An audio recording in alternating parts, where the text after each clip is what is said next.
Questions? What were you thinking when Elliott attempted that shot? I didn't know that it was an and one. I was hoping that it went in.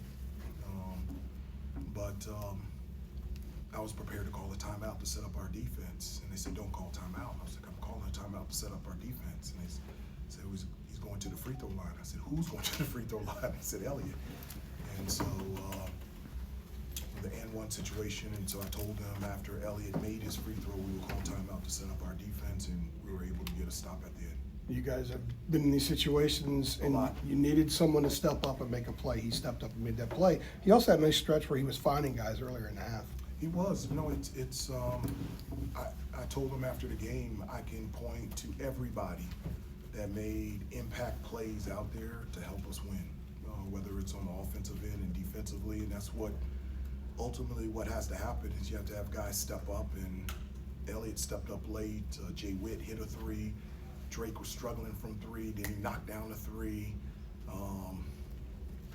was just really proud of this group, you know, going through tough times, and you know, you have a disappointing game on Wednesday, and then you get back on the road and you're playing at noon, and you just want something good to happen. I'm just really happy for these kids, and it's awesome to see that smile on their face. Hubert, how often do y'all kind of rep those type situations where, All the time.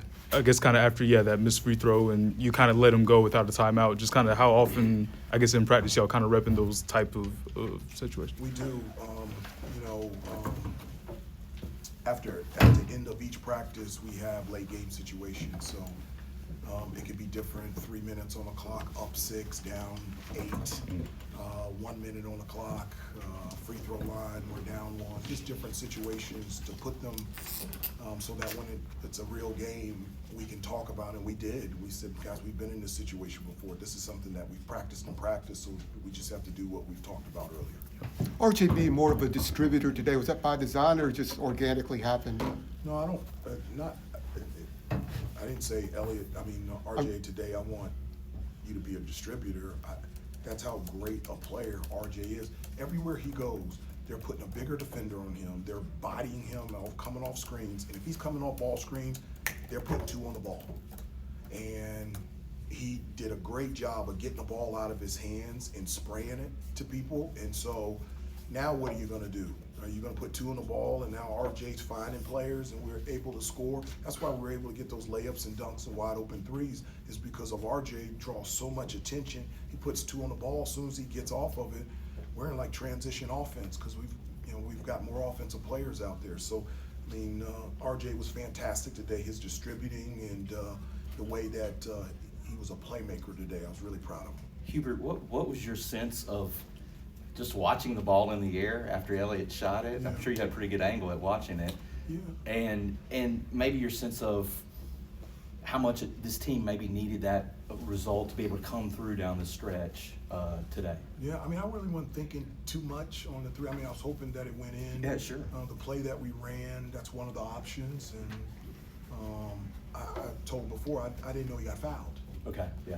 When it went in, it was crazy, and I was prepared to call a timeout to set up our defense with a little bit more than 4 seconds to go. And they're like, don't call timeout.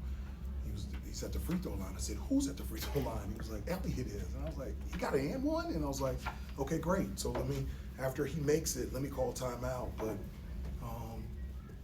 at the end of the day, it's about players stepping up and making plays. And Elliott made a lot. RJ, Ian, everybody that played made huge plays for us to be able to win on the road. It's just hard to win in conference. And maybe your sense of how much this team maybe needed a result like this to be able to come through in the clutch when some of these others have gotten away. I believe they did. You know, I think one of the ways that you build confidence is it working out. You know, Sure. You can build confidence through like watching tape and saying, this is the way we did it. We can't do it this way. But there goes a lot into it of building confidence when it works out for you. And I really believe this group of kids, they needed it. They really did. And I'm just really happy for them. Speaking of confidence, what have you seen from Ian over the last 4 games, and again, sort of today, that's enabled him to score with such sort of frequency and ability? And ease. Ease, yeah, ease is the word, yeah. You know, he's 6'6", athletic. He can get to his spots anytime he wants. Ball handler, score at 3 levels. He can score with contact. It's just easy for him. And a lot of the times it's coming off of just playing basketball. It's not necessarily me calling secondary Ian. You know, he's always been a gifted scorer. He's getting better defensively, distributing the basketball, learning how to take care of it as well. And we needed every bit of his game today, and it doesn't surprise me that he's had 4 games with 20 points or more. It's the first time in school history a freshman's had 23 or more in 4 straight. First time ever.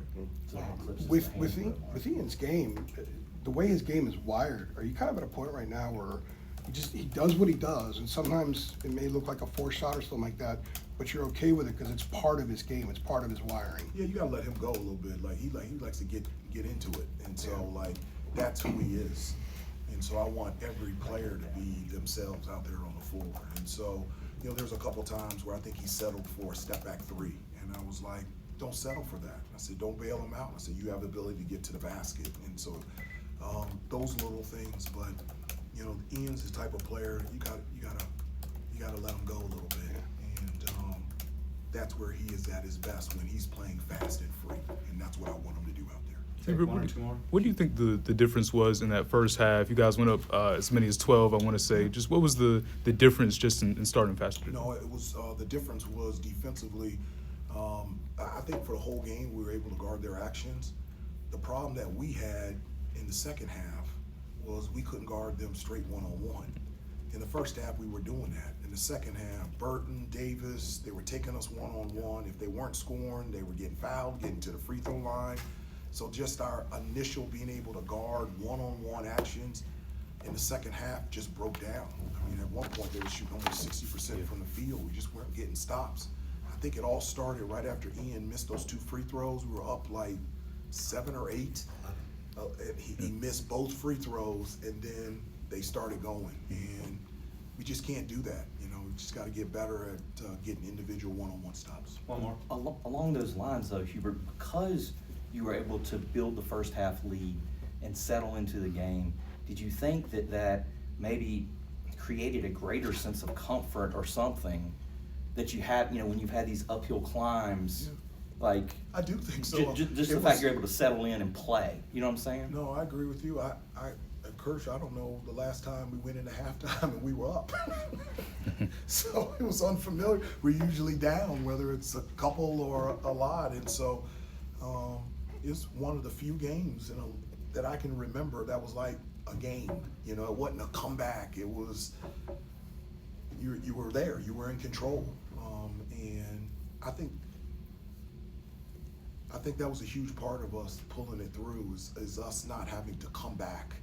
We were always in the game, and once we got to the 3-minute mark, you know, we were in the huddle just talking about we've been in this situation pretty much every game all season, and so we know what we have to do. And when I've talked about the discipline and details, getting stops, execution on the offensive end, we were able to do it, and it was just a really good win for them.